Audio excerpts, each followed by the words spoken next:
ராஜாதி ராஜ ராஜ மார்த்தாண்ட ராஜ கம்பீர ராஜ குலஜன ராஜ பராக்கிரம ராஜ வைராக்கிய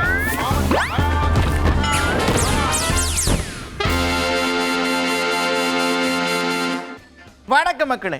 வழக்கம் போல பரபரப்புக்கும் சுவாரஸ்யத்துக்கும் கொஞ்சமும் பஞ்சம் இல்லாம ஏகப்பட்ட விஷயத்தை உங்களுக்காகவே கொண்டு வந்திருக்கோம். தர்பார தொடங்கிடலாமா?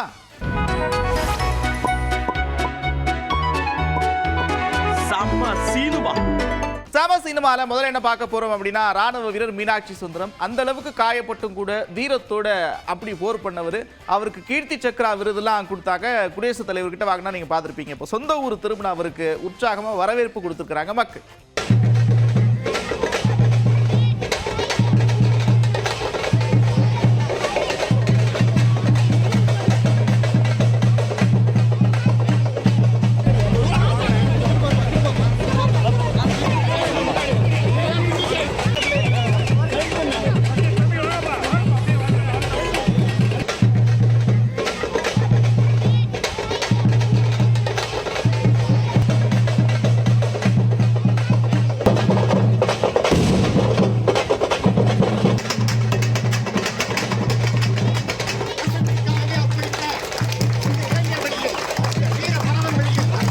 அடுத்து அண்ணா அறிவாலய பக்கம் ஒரு விஷயம் நடந்திருக்கு. என்னன்னா, இங்க பாருங்க, நாங்க பேசுறது திருச்சி சொல்லிட்டு இருக்கிறாங்க. இப்படி எல்லாம் சொல்லலாமா அப்படின்னு சொல்லியிருக்கிறாரு திமுக தலைவர் மு.க. ஸ்டாலின்.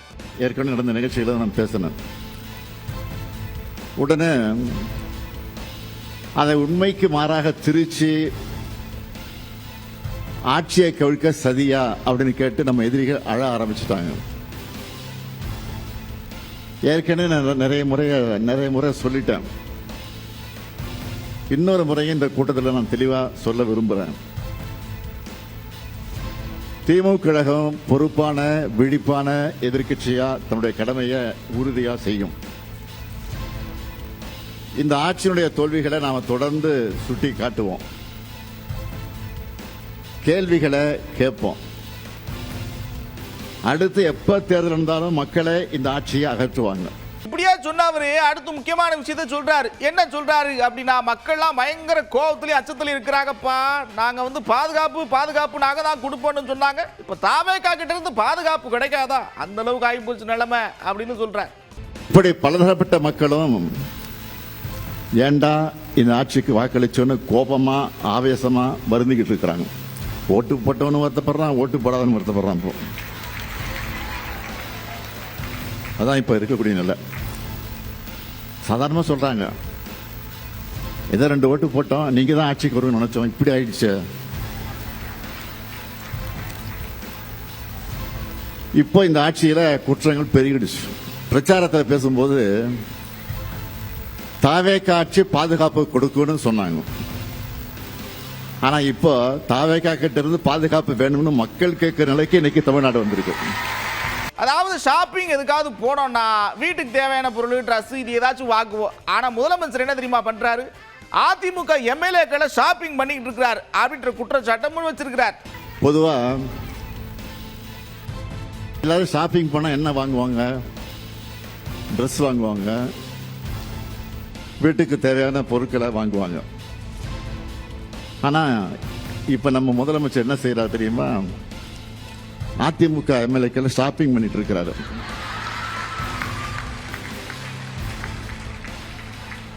நமக்கு என்ன சந்தேகம்னா, அவர் ஆட்சி மேல அவருக்கே நம்பிக்கை இல்லையா,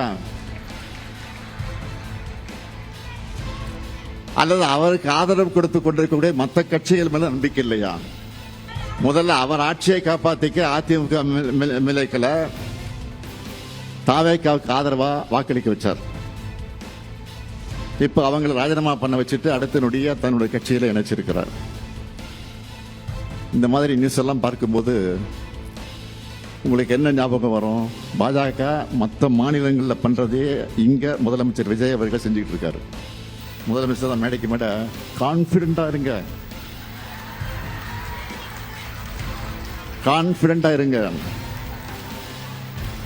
சொல்றாரே தவிர அவர் முதல்ல கான்பிடண்டா இருக்காரா?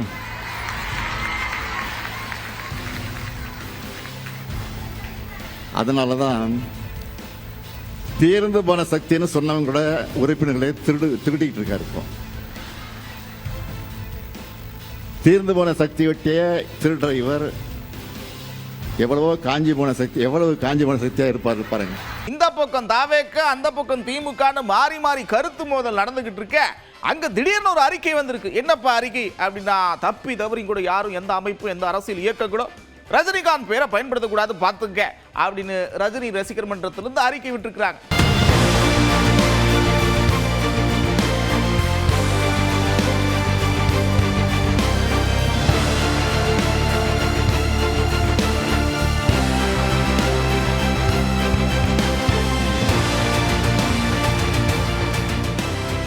அடுத்து பாருங்க, ஒரு வீட்டுக்கு என்ன தேவை, வீட்டுல என்ன செய்யணும் அப்படின்னு திமுக எம்பி கனிமொழி சொல்லியிருக்கிறாங்க. என்ன சொல்றாங்க தெரியுமா?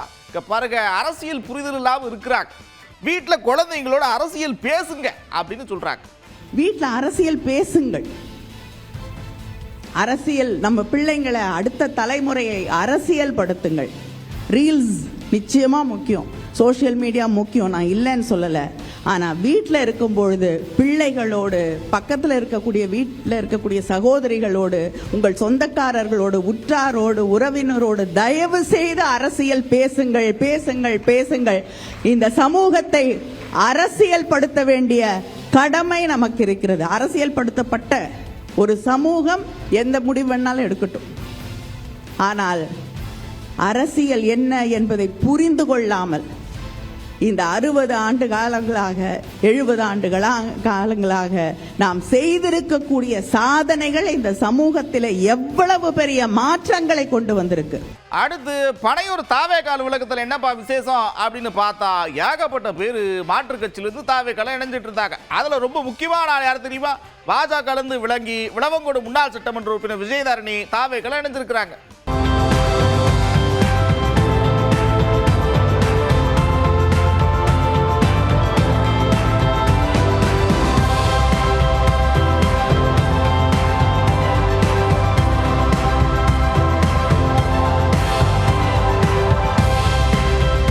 எப்படி பாத்தீங்களா? இணைப்பு விழாலாம் பிரமாதமா நடந்தது. அடுத்த ஒரு விஷயத்த சொல்றாங்க, ரொம்ப முக்கியமா. என்ன சொல்றாங்கன்னா, தமிழ்நாட்டில் இனி ஒரே கட்சி தான்ப்பா தாவேக்கா, அப்படியான நிலைமை வரப்போகுது பாருங்க அப்படின்னு சொல்றாங்க.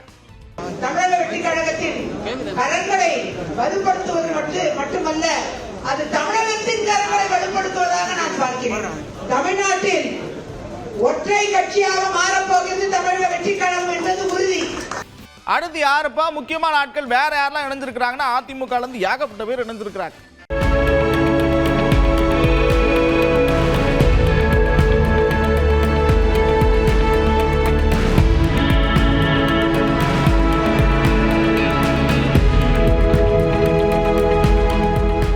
இந்த கட்சியிலிருந்து அந்த கட்சிக்கு போக, அந்த கட்சியிலிருந்து இந்த கட்சிக்கு போக, இப்படியே காட்சிகள் நடந்துகிட்டு இருக்க. சாத்தூர் பக்கம் என்ன செய்தி அப்படின்னு பார்த்தா, மதிமுக பொதுச் செயலாளர் வைகோ அங்க என்னப்பா செஞ்சுட்டு இருக்காரு அப்படின்னு நீங்க கேட்கலாம். சீமை கருவேல மரங்களை வெட்டி அகற்றும் பணியை தொடங்கி வச்சிருக்கிறார்.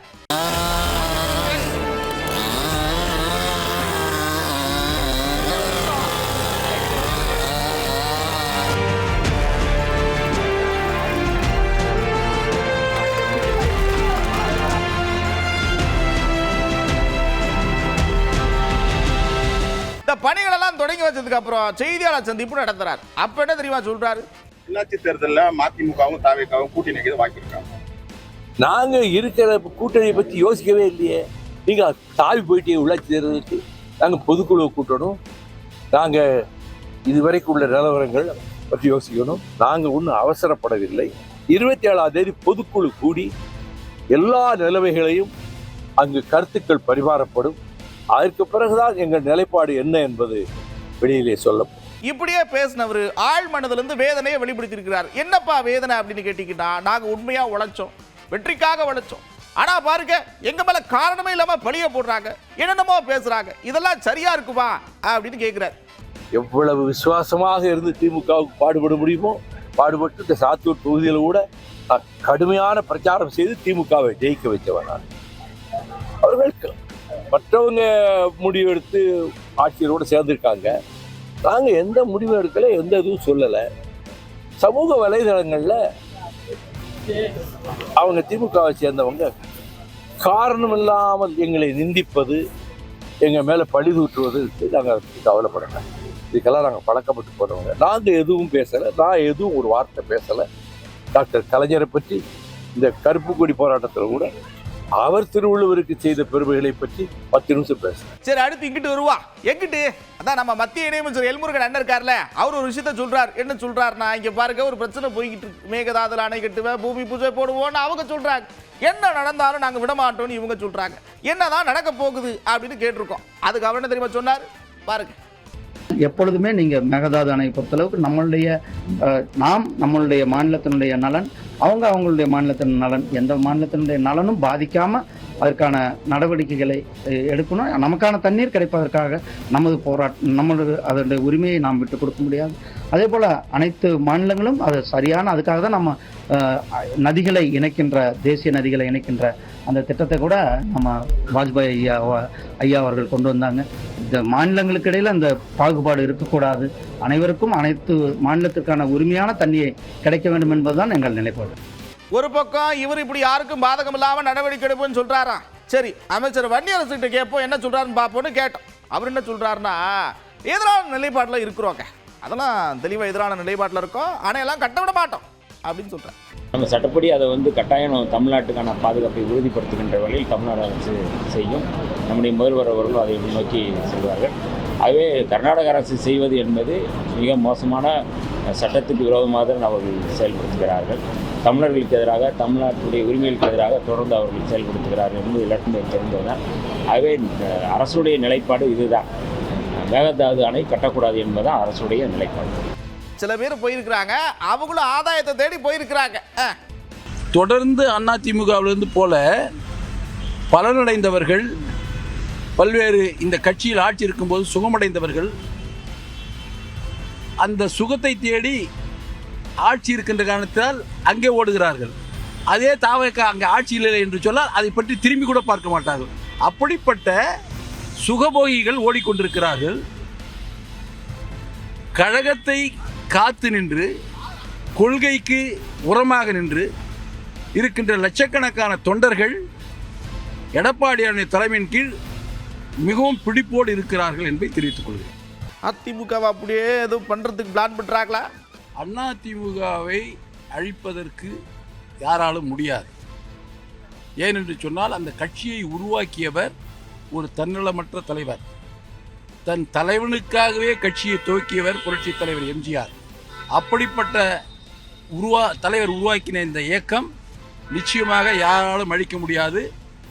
சில நேரங்களில் வெற்றி வாய்ப்பு இழக்கின்ற பொழுது தொய்வாக தெரியும், ஆனால் மீண்டும் வீறு கொண்டு எழுந்து மீண்டும் எடப்பாடியார் தலைமையில் ஆட்சி அமரும் என்பதை தெரிவித்துக் கொள்கிறேன். அடுத்து பாருங்க, மதுவிலக்குத்துறை அமைச்சர் விக்னேஷ் என்ன சொல்றாருன்னா, நீங்க நிறைய வீடியோலாம் சோசியல் மீடியால பாப்பீங்க, அங்க 10 ரூபா வாங்கினாங்க, இங்க 10 ரூபா வாங்கினாங்கன்னு பாப்பீங்க. அடுத்த நாள் போய் பாருங்க, வாங்கினோரு வேலையில இருந்திருக்க மாட்டார் அப்படின்னு சொல்றாரு. இது ரொம்ப கடுமையான குற்றம். கடுமையாக இதை அரசு எதிர்க்குது. இது எந்த ஒரு கன்சியூமரோட பணத்தையும் யாருமே தனிநபர்கள் யார் கைக்கும் போகக்கூடாதுங்கிற நோக்கத்தில் தான் இவ்வளோ இந்த மாறுபாடுகள் எல்லாத்தையுமே இங்கே கொண்டு வந்தோம்.